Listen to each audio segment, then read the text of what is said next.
It started with the lights in cell block 3 turning off, even though the power was never scheduled to go out. And I remember, because the guard on duty kept repeating over the intercom that nothing has changed, stay in your cells. Except something had changed. Because the sound of the place shifted like the whole building had taken a breath and decided not to exhale again. And that was the first night I understood that jail is not just walls and locks, but a listening thing that reacts to you when you stop pretending it's just concrete. And I had already been transferred twice before that, so I wasn't new to the system. I wasn't the scared type anymore, but I also wasn't prepared for how the first facility felt normal compared to what came later, because the first jail was the one I tell people about when they ask what it's like inside. And I usually lie a little and say it's just loud and boring and full of counting hours. But what I don't say is that in that first place, I learned there are rules nobody writes down. Like never answer your name if it's called from the hallway after midnight, because sometimes the guards don't call you like people anymore. Sometimes it sounds like your own voice practicing your sentence before you even get it.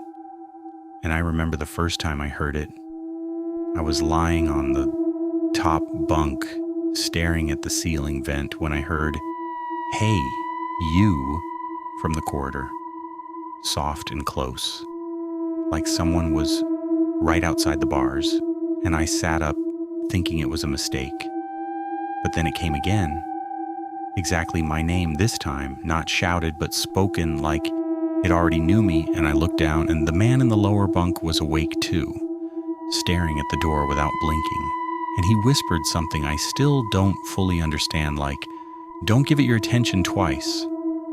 And I asked him what he meant, but he just turned over like he'd already said too much. And the guard's footsteps never came, which was the first strange thing, because there are always footsteps, even when there's nothing else.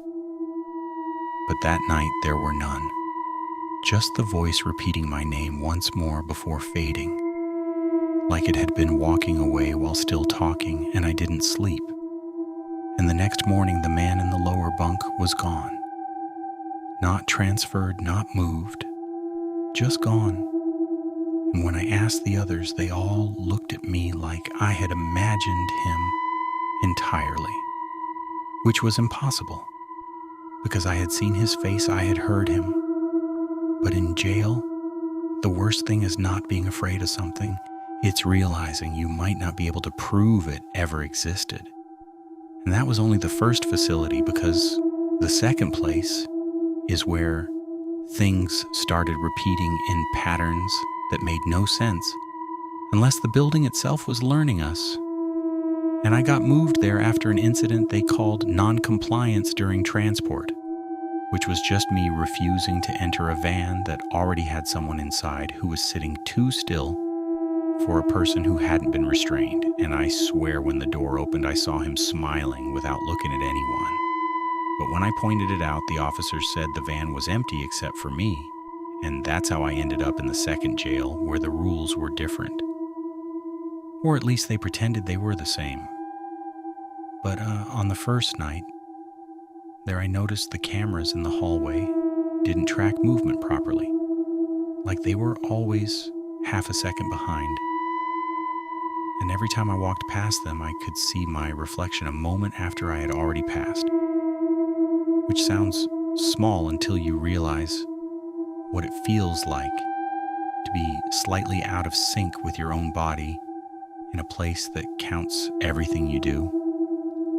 And the second night I heard tapping from the inside of the wall.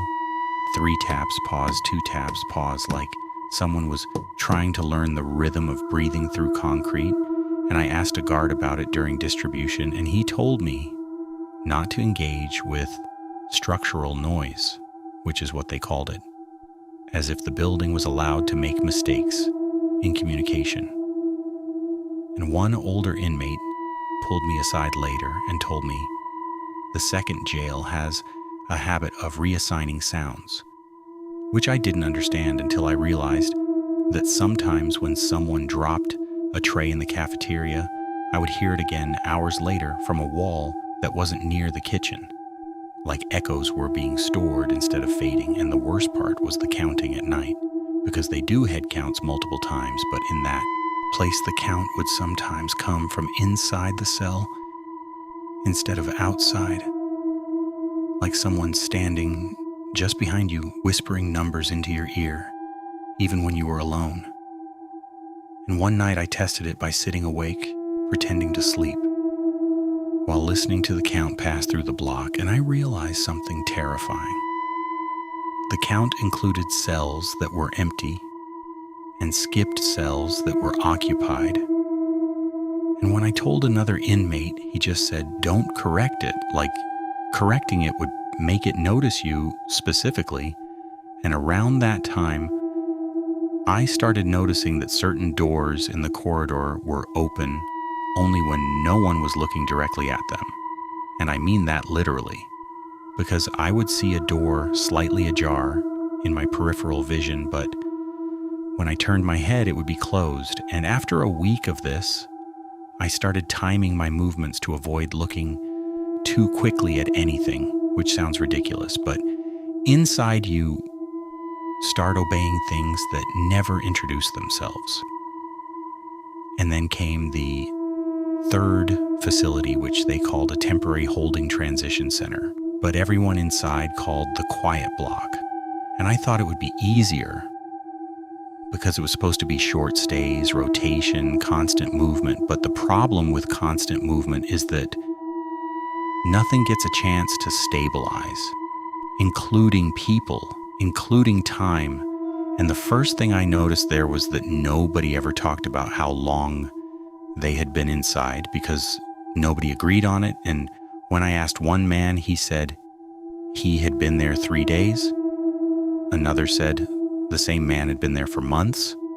And both of them looked equally sure. And that's when I started keeping my own count scratched into the underside of the bunk. But the scratches kept changing shape overnight. Not disappearing exactly, but rearranging themselves into different numbers.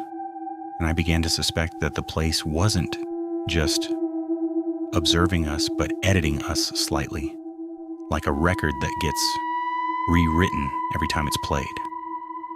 And on the 7th night in the quiet block, I woke up to the sound of keys, real keys, not the usual electronic buzz. And I watched through the small gap in my cell door as a guard walked past, slowly dragging a ring of keys that looked too heavy.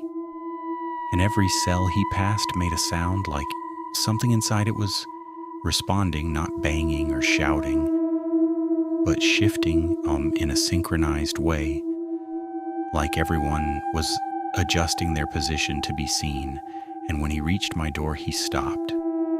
And I remember thinking, this is the moment they finally move you. But instead, he stood there without looking through the window and said my name once in a tone that didn't match any guard I'd ever heard. Not commanding, not tired, just familiar, like I'd already answered him before, and I didn't respond, but the lights inside my cell dimmed anyway, and I felt something like a tension settle on me, even though nothing was visible. And he said, "You've been counted wrong for a while now." And then he moved on, and I didn't sleep after that because I started noticing that every time the official count came through, my number was different. Sometimes I existed twice in the same roster, sometimes not at all, and the other inmates started reacting to me inconsistently. Like some days they recognized me and some days they didn't. And that's when I understood the most disturbing rule of all three places combined. Recognition is not stable inside these systems. And if enough people stop confirming you, you start to become optional. And in the first jail, it was names that called you. In the second, it was sounds that repeated you. And in the third, it was time itself that refused to agree you were continuous. And the final night, I remember everything going too quiet at once. Not peaceful quiet, but corrected quiet, like a recording cutting out all imperfections. and I was sitting on the bunk watching the hallway through the slit when I saw all the cell doors open at the same time without sound, every single one, and no alarms followed, no shouting, just that same guard standing at the end of the corridor, looking down as if waiting for something to finish assembling. And I realized then that none of us were being held in a traditional sense.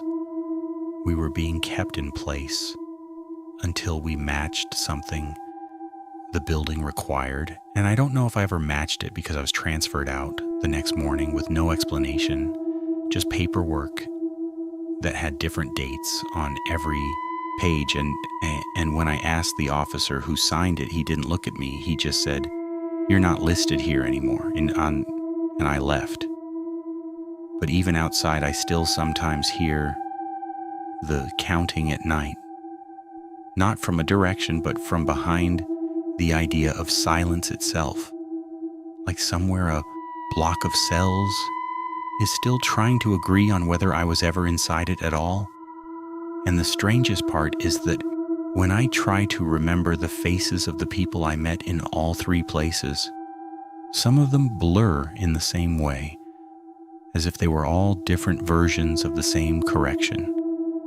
And sometimes I catch myself checking doorways twice before walking past them, even when there are no doors around, because part of me still expects the air to shift when I'm not looking directly at it. Like something is waiting for me to stop confirming my own presence long enough for it to change the answer. And I don't talk about this because I know how it sounds, but I also know what I heard, what I saw, and what kept happening even when I stopped paying attention. And if there's one thing I learned across all three places, it's that silence is never empty in those buildings. It's organized. And once you've been inside long enough, it doesn't forget to keep counting you, even after you think you've left.